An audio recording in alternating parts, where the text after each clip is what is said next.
2026 is sizing up to be a perfect storm for failure. The cost for a retrofit has gone up 128% in 2025.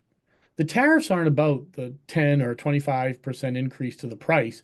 They're about the shock that it provides to the entire supply chain as we prepare for those going into 2026.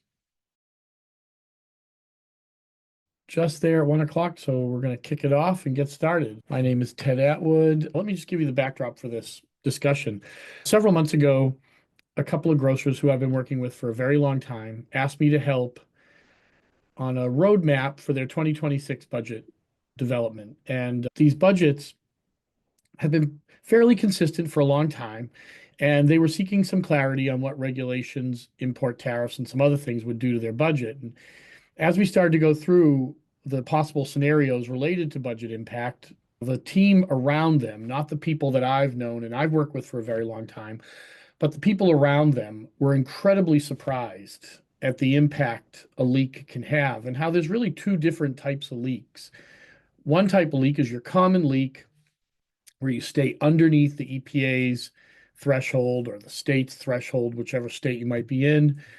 And then there's another type of leak if you go over that threshold. So the concept is being able to explain these different types of leaks. And after probably 5-6 weeks of discussion, budgets are now starting to go from that primordial ooze, very liquid, very flexible phase into a much more rigid phase. And by September, they'll be fairly rigid. And so that's why we wanted to have the discussion. We don't normally host a webinar in July. Everybody's on vacation. But because this was so important, I promised I would record it, share it with their teams, and invite people to contribute along the way. And I am, for those of you who are new to these webinars, stop me at any time, ask any question you want. Don't feel like you've got to wait till the end for questions. This is really supposed to be a discussion. So the slides, there's 15, including the first and last. It goes pretty quick. The thinking process is very consistent. It's lined up. So we're going to go quickly through it. I've been doing this for 32 years. I'm prone to flaws and mistakes in my logic. They're not intentional. That's why I don't mind opening it up to discussion. So keep an eye on the chat as we move, but let's just jump right in, see if we can get this done quickly and get everybody back to their regularly scheduled day. 2026 is sizing up to be a perfect storm for failure. You've all heard stories about the tariffs. We've seen shortages of 454B. There's a number of different theories around why there's a shortage of 454B. None of them displace the fact that there's a shortage of 454B. This supply chain is very tight and vulnerable. And because it's tight and vulnerable, it's important to call this out as we create a 2026 view. The next one is our HFC phase down has gone into effect. So we're dealing with a constrained refrigerant inventory market. So there's less refrigerant available. What does it mean? Well, it means that we're working through stockpiles that were built up for long periods of time. And they were big, they were significant stockpiles. And now we're starting to get down to much leaner stockpiles. So prices are going up. We've seen significant changes this year. For those of you who are not aware and have not participated in any of these previous calls, the technology transition is established and it's 7 months into its roadmap. Began January 1, 2025. If you drop a message in here and you need a copy of the technology transition cheat sheet, I'm happy to share it. But it began January 1, 2025 with a whole bunch of responsibilities around what's allowable to be used during retrofits, replacements, upgrades, or changes to your system. But as well, it includes an element around tagging and labeling. This is really an important and often forgotten about aspect of the responsibility. It even includes things around specifics on QR codes. So again, happy to discuss that. Today's not that call, but I will share with you any of the content that I've got. The next one is labor scarcity. Labor rates have gone up 50% over the last 5 years. Retrofits now cost 50% more on average for a typical system. This is consistent across the board. Doesn't matter what part of the country you're in. It could be in Texas, Tennessee, Maryland, California, Massachusetts. Doesn't matter. They've gone up roughly 50%. A lot of that's due to labor, some of that's due to materials. But there's a lot of labor in a retrofit. And that's where a retrofit is where you change from one refrigerant to another. So just keep that in mind. Lastly, there are a lot of CapEx shocks that are being created by state level regulation. So places like California and New York are mandating the use of reclaimed material in certain circumstances, and actually in quite a few circumstances. So how do you budget around those? And the answer is dig deep and look around for resources and be prepared for a shock to your system when you don't have the material. And I would also point out that today I published something on LinkedIn. Take a look at it. EPA has suggested moving all of their regulations, their federal regulations, down to the state. Not a new proposal. They suggested this back in March. Secretary Zeldin had a meeting with the Senate and he discussed it.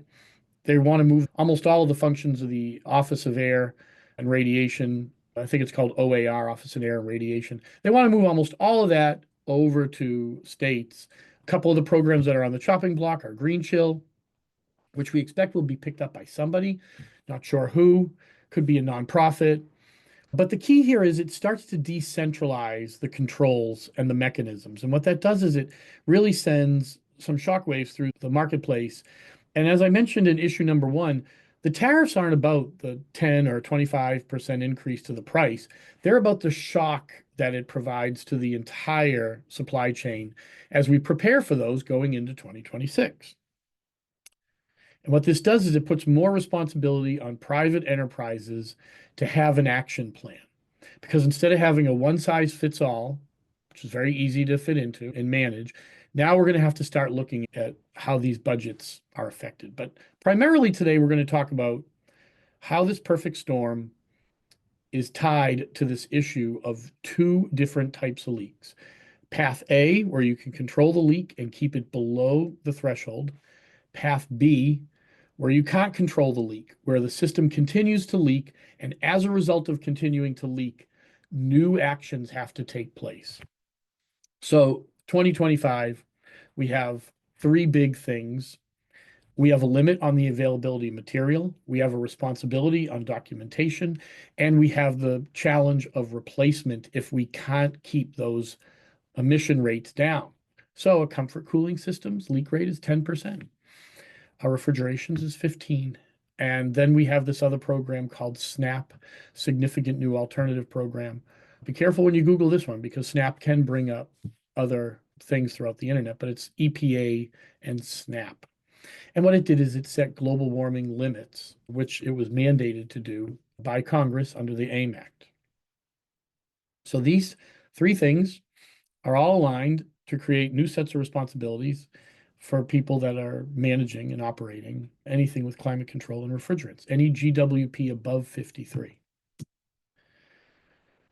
So what I did is I surveyed a bunch of grocers. Imagine stacking this bar chart on top of each other. Typical leak, and we're going to get into some real specific numbers, is the green number, all right? So this is a leak that's below the threshold. A leak that's above the threshold, so it goes over those limits that I shared with you a minute ago, so these numbers here on the screen, if it goes above these numbers, okay, and industrial processes in here too, but I didn't bother it for today. So below, we're in the green. You can see what it costs to fix a leak. That's actually gone down slightly. And these numbers have been captured over, by the way, it should have the years in there. 2024, 2025, 2026, 2027, 2028. But if it goes above that and you can't get that leak rate down and you're following the responsibilities and requirements defined in the AMAC under subsection H, then what has to happen is you're responsible for replacing it. So you're going to have to rapidly depreciate that asset, get it off of your books, replace it with a new one. And that replacement cost is what we're here to talk about today. This is significantly more money. So what are the GWP limits and what's the spectrum really impact? Well, I'll let you read through what's here. But basically, the way that a leak is defined is not one event. So if you have a 100-pound system and you lose 10 pounds on April 1st, that's not what EPA is talking about. They're saying that leak or that system, once it's leaked, now you're going to start tracking it periodically for the next year. Any additional material that you add to that system compounds that leak. So if you had 10 pounds in April and 6 pounds in August and another 4 pounds next March, you're at 20%. And if it's a persistent leak and you haven't fixed it, now you're forced into a replacement responsibility. And you'll have to replace it based on the profile with the compliance dates here on this chart on the left. And there's all different kinds of leaks, slow leaks, reoccurring leaks. There are leaks that happen when people open up the system just to do regular maintenance. I myself try to get out and do at least 300 days of leak inspections a year, or not 300 days, 300 leak inspections a year. By the way, if you want to talk about leak detectors, I'm happy to talk about those too. We all have our favorites, and when we know the ones that help us the most. But what we find is little things, missing caps, filters that weren't tightened up, dryers. The acute blowout or dramatic loss, those things are rarer than you'd think. It's mostly some type of chronic failure, slow seep, or recurring drip. We see this pretty consistently in the grocery space, and we even see it in the comfort cooling space. And the Navy, they had an amazing report they put out about 10 years ago. And they suggested that every time a human interacts with any mechanical system, whether it's an engine, a generator, an air compressor, a refrigeration, air conditioning system, that it hits what's called the bathtub curve. So it drops the integrity of that system for a year. Now, I'm positive the EPA was not aware of this report when they published their 1-year evaluation window. So what happens in the study that the Navy spent over $500 million on, is that once someone has opened up a system, it tends to have the footprint or the imprint from that human's interaction with the person's interaction with it. So what's going to do is it's probably going to leak even more. And you're thinking to yourself, I just fixed it. How could it be worse off than when I started? Well, maybe the nut didn't get tightened right. Maybe it was a Saturday or a Friday night. These things happen. These systems leak. And to no one who's been doing this for a long period of time, surprise, as a result, any system that leaks over that course of the year has to have the accumulated amount of refrigerant totaled throughout that year so that you can determine how much it did leak. And if you can't get that leak under control and document that it didn't leak anymore for a 1-year period, so listen to that. If the last leak, so the first leak was in January, second leak was in April, the third leak is in August. By the time we verify that there's no longer an active leak on that system, it's next August. And if by next August that leak still has had some evidence or the system has leaked someplace, then we are now responsible for either replacing it or replacing a major component on it. But if we replace a major component, we have to be careful that we don't upgrade or modify the capacity of the system.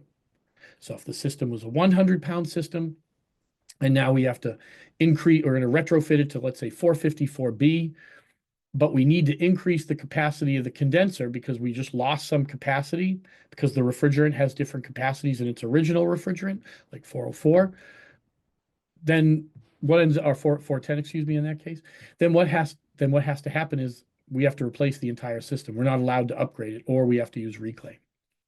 And there's not enough reclaim in those categories. Does that make sense? Does anyone have any questions? That's a lot that I just shared. All right, I'm going to keep going.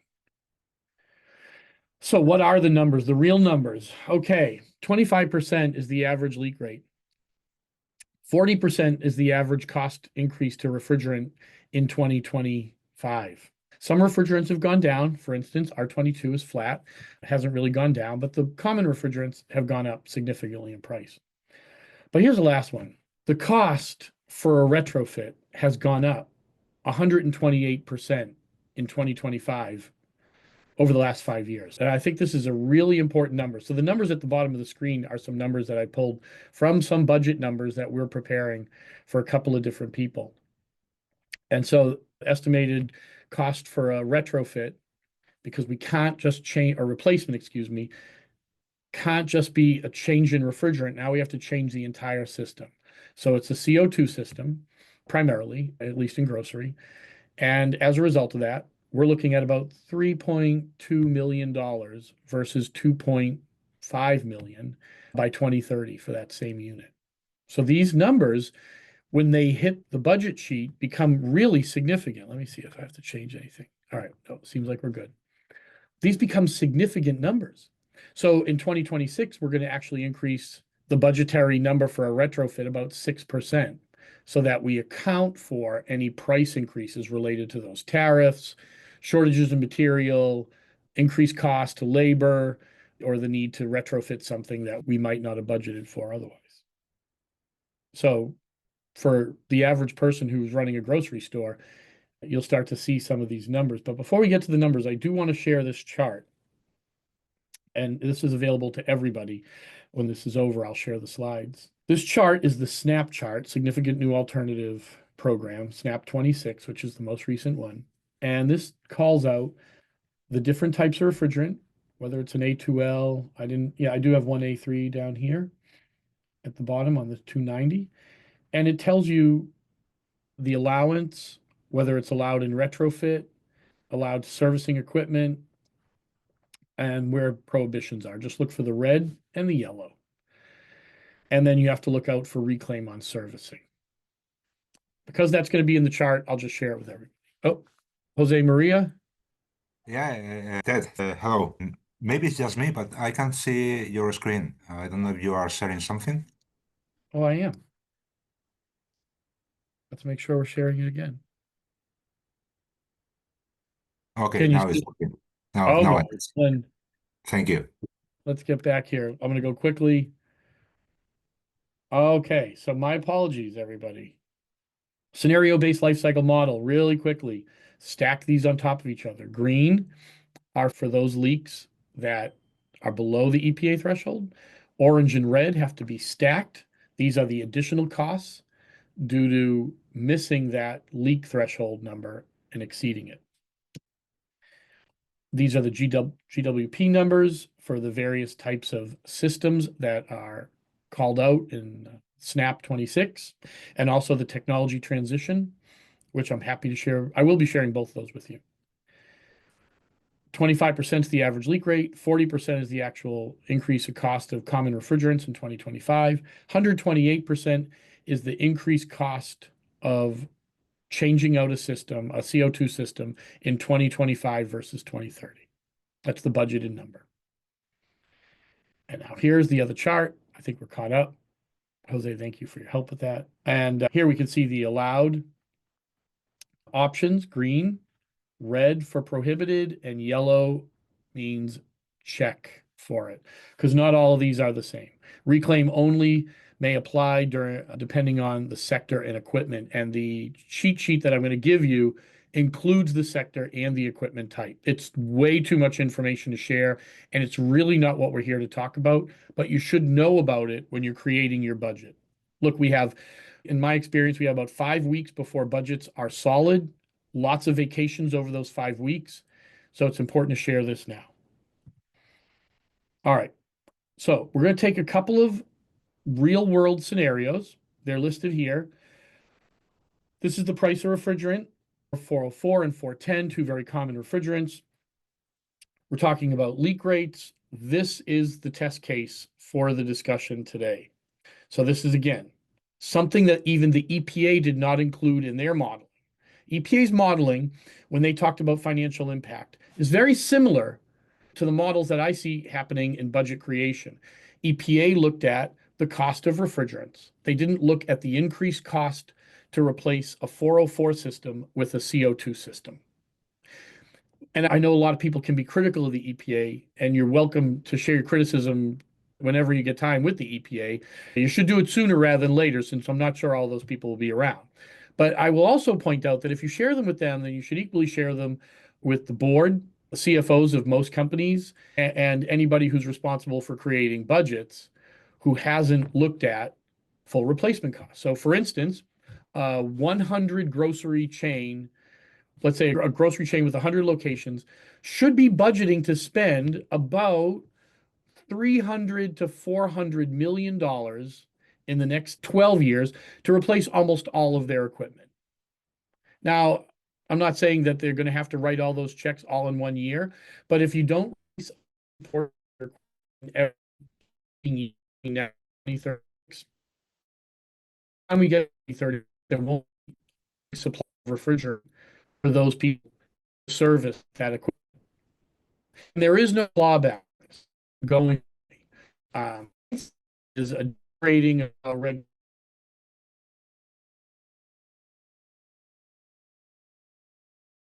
To look ahead at this, let's call it $1 billion roadmap if you're that company, and say, how am I going to spend that money over the next 10, 12, 15 years? But you have to spend some money. Now, here's how these numbers flush out. This is a typical packaged rooftop unit. And I decided to do this as a price per pound. So if you keep your leak rate below, let's see, you saw the scenario here. So we're looking at a 100-pound system, I think, on the 404, on the 410. 404, yep. Yes, there we go. So we have our numbers here. Now we're coming back over here. So if we have our if we have a 40-pound system, we replace 4 pounds. That leak will cost 4 pounds times the price per pound plus labor. I ran numerous labor numbers to get to this, and it's running roughly $250 a pound if you stay below the leak rate. If you go over the leak rate, you're going to have to replace the unit. And to replace the unit, so this is a per pound price, because if you're not going to do it by budgeting numbers for replacing the entire system and put actual $50,000 replacement for 410 units in there, then you're going to want to do it by the pound. So that's what almost everybody that I worked with came up with it middle. So we're looking at 8 pounds of refrigerant on this case, which would have been $800. And we kept this really low. That's just to get it going. That's just to keep the unit going. And then we're going to replace the unit, and the replacement cost would be $50,000. So when I break that down by the 8 pounds, I'm getting around $6,500 a pound. 8 pounds is the amount that I leaked. So that 20% leak rate forces me into a retrofit and forced me into a capital event that I may or likely did not plan. The refrigeration one is what led to the discussion. And this has been vetted a number of times. That number down here is gonna surprise some of you, but for those of us who've been doing this for a minute, it's really not that big of a surprise. Let's say we have a 10-pound leak in a 100-pound system. I'm at 10% leak rate. Wonderful. My cost for repair is going to be around $290 a pound when I add in the cost of labor. Now, because I'm going to do a leak inspection, there's a whole bunch of things that go in around this. This is kind of a hidden operational erosion issue that if we just look at the cost per pound for refrigerant, we might not pick up on where the other maintenance is going, but we're responsible for additional leak inspections. So that's bundled into that. But if that 100-pound system leaks 25 pounds over the course of a year, now we have a bigger issue. Now I'm going to be forced into a retrofit. If I'm forced into a retrofit, yep, I'm going to spend $1,000 on refrigerant. But more importantly, I'm going to spend an additional $2 million replacing that unit. So my new cost is $80,000 a pound for that 25 pounds of refrigerant. So what I encourage people to do is, but when they're planning these budgets, spend a little bit more money on leak detection. And when I'm talking about leak detection, I'm talking about periodic inspections, more interval testings, more data, share data with your team, have an internal person. Even if you hired somebody to just work full time, evaluate all of your leak detection tools by putting out more leak detectors in a store, or evaluating your internal leak detectors, or looking through your BMS, EMS data from your Emerson unit or your Carell or Danfoss unit.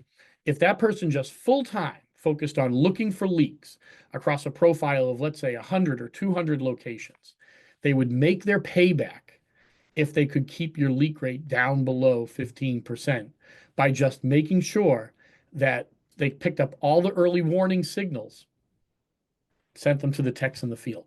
and then use the feedback from the techs in the field to keep improving their data model. Now, there's lots of talk out there about indirect leak detection and direct leak detection and which one's better, all of the above. There is no better or worse. And the truth is, the indirect leak detection systems suffer from not having the human interaction necessary to really pick up on when a leak is real and then misinforming somebody about a potential leak. We see that a lot. But physical leak detectors, so hardware leak detectors, they don't do that. Hardware leak detectors say, I got a leak. They can't produce refrigerant, except there is one type of leak detector, and I hope nobody on this call is from CPC because that's their leak detector that we found is sensitive to CO2. So if CO2 bumps in the room, we found out the CO2, that the Emerson refrigerant, the leak detectors that Emerson sold from CPC also will treat this elevated CO2 level as a refrigerant spike. So just be careful of that. And all you have to do, if you know you have those, and there's thousands of them out there, probably tens of thousands, is you just have to take that into account when you're monitoring your system for a leak. But by now, I just shared this. I'm leaving this up for a second. Does everyone understand? Does this make sense? The difference between the leak. Let's take a look. Let's see. All right. Nick, I see that you also said the same thing that Jose was saying. Sorry about that earlier. But does everyone get the impact here? So going into budget season, if you're responsible for budget or if you're impacted by a budget, you should be able to talk about two types of budget numbers. Budget for the leak below the EPA threshold and budgeting for the leak above the EPA threshold. And don't worry, all the states will ultimately adopt this leak rate, or at least 27 of them will. So whether it's federal, it will stay as a federal law, but we'll also expect to see this at most of the states. All right, I know I'm rushing through all this data, and I feel terrible that for 16 minutes I left the slides off, but I hope I've made good use of your time so far. All right, blind spots that I've observed in every one of these budget discussions. Tariffs. Compressors are expected to go up 40%. By the way, none of these are my numbers. These are numbers that have been pulled and gleaned from numerous research pieces. Printed circuit boards are going up 40%. Motors, copper tubing is expected to go up. Aluminum coils, everything is going up. And the irony is, foreign manufacturers are raising their prices for obvious reasons because of the tariffs, right? To absorb a portion, if not all, of the tariff costs. But also, as a result, American manufacturers are seeing an opportunity here to raise their prices. They're saying, oh, well, if the foreign producers had to go up 10%, then I'm going to go up 8%. We're seeing this across the board. Something tariffs have nothing to do with, but we're starting to see huge impacts from scarcity on labor. I was on a call yesterday with a large mechanical contractor who does commercial only, and they're starting to hire residential service techs to do commercial work, which is historically not been a great idea, or hasn't really worked. But what that's doing is it's putting a drain now on residential service people because commercial, they can pay a little bit more. The next one, reclaimed gas prices and volatility, big one. This is all over the map. Earlier in the year, we saw a big scare and a large concern around New York State's rapid reclaim responsibilities. And we've continued, and we saw price of 404 reclaim spike pretty quickly. We also then saw 404 rise in price. One thing that we found, and this has been fascinating, anybody on this call is from a data center, we found out through one of our discussions on budget preparedness that a data center, it's $5,600 per minute of downtime. That's how much it costs a data center to be down, $5,600 a minute. So data center operators reported outages. The next number is, of the 52% of the outage issues that relate to HVAC, 19% of those were something related to cooling. So that's really important. Accelerated asset depreciation. Anybody here who's been part of a budget knows that there are numerous cap tables out there in every grocer and every company, and most of the systems that have to get rapidly replaced don't often get written off quick enough. So they're still on the books. So pay attention to the 179D, asset depreciation acceleration opportunity. And then lastly, a lot of CO2, and CO2 is going up. We're only at about, I don't know the exact number, somewhere between 5 and 10% of all grocery have converted to some form of CO2. That means that we're still 90 to 95% not converted. And that's going to have to happen at some point over the next 15 years, unless technology evolves. But that means a significant increase in prices. And so you have to, if you're looking at 2025's retrofit number or replacement numbers, you have to increase those numbers. We're seeing somewhere between 7 and 16%. All right, drip to disaster. We're almost to the end. Undercharged systems drive strain on a system. That strain forces components to fail sooner. This is where leaks tend to repeat themselves because we see a lot of NTEs, not to exceeds, on budgets. Those NTEs mean patch it together. That patch might cost you $80,000 a pound. And what I mean by that is, if you don't get that leak under control for 45 or 60 days, then you're adding 45 or 60 days to that leak window. So by the time you do get a hold of that, let's say September, now you've got to go to the next September before you can add any more refrigerant if you're getting close to that leak number. And then emergency replacements are going to derail cap plans. I had a recent discussion. Someone had a $30 million maintenance budget for next year, and they were screening through the numbers, and they hypothetically added $30 more million for 10 retrofits next year, which sounds like an awful lot of money, and it is, but it's still not even enough to meet the needs. They'll have to spend over $1 billion in the next 12, 15 years. So that's not even close to what they'll have to spend ultimately annually. This impacts people's careers. That's why people are asking me to come to some of these meetings. It's not because I'm the smartest guy or I have any special insight, but they don't want to have to explain to their boss or their boss's boss or the budget people or the CFO that they have independently created this new responsibility. And so I get asked to help inform on the topic. And usually the discussion at that point takes the pressure off the person who's made the invite. But this is real. And this isn't just one or two or three. This is pretty much every company I know. All right, what's the pitch here? Your current leak allowance isn't a buffer, it's a blind spot. And one size does not fit all. So if you look at the price of refrigerant and say we bought 10,000 pounds in 2025, so we're going to buy 10,000 more next year, you're not paying homage to the fact that no two leaks are the same. This spirals truck rolls out of control in the summer. I've seen numerous experiences where grocers are sending attack teams in to do leak detection on a store, which is pulling them off of other maintenance responsibilities. But I'm seeing 3, 4, even 5 people in a store doing a leak inspection in the evening, at night, on the weekends, because you have to get a lift, go overhead if you're not allowed to have underground piping. But this really puts fatigue on the team, a lot of fatigue. It's burning them out. And I'm watching younger guys quit and make moves, and I'm watching price cost to maintain them go up. It's putting strain everywhere. And also, it's important to note the unpredictability derails maintenance schedules and service level agreements. And it's for both parties. It's the owner operator as well as the service provider. All right, so I'm calling it a modern budget strategy.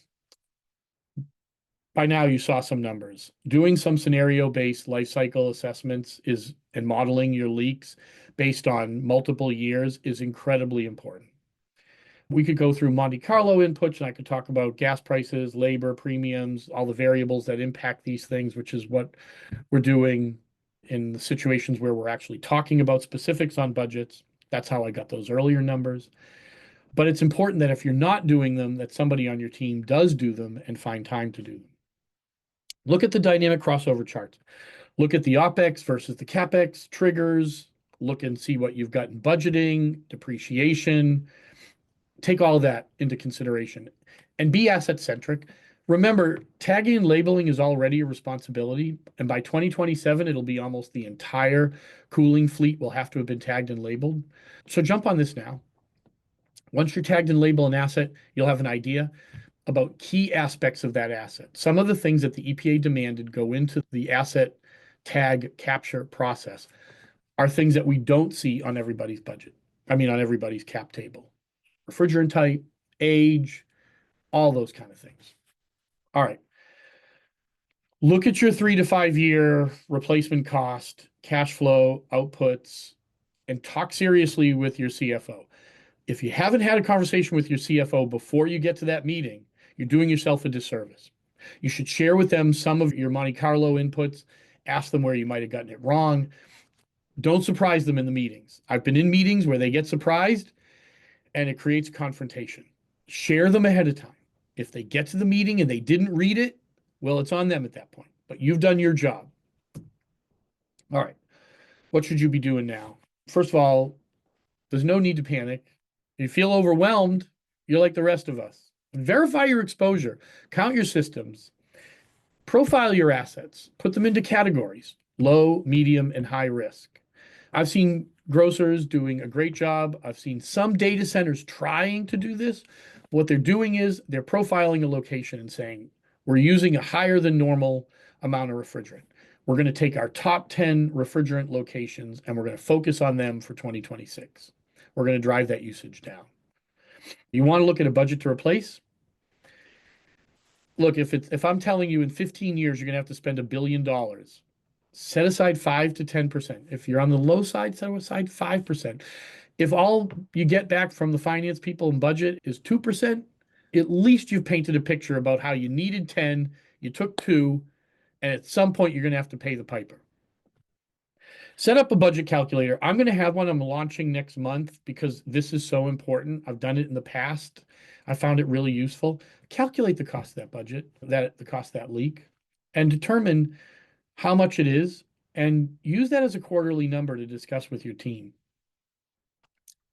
When I talk about team, start the training, educate them. The whole era of blow and go is gone. There's just not enough refrigerant for it. So you've got to start educating people about the importance. I watched a situation last year at the end of the year. Somebody lost 680 pounds of refrigerant in the system unintentionally. Motor fell through a condenser, literally plummeted down. Blades were rotating, shredded the condenser. They showed up at night, tried to recharge the condenser. They ended up putting in 4,000 pounds of refrigerant over a very short period of time. And just to try to keep it going and pinch off coils. And the timeline to replace that condenser was 8 months. So by the time the condenser, by the way, the condenser has not been replaced yet, as far as I know.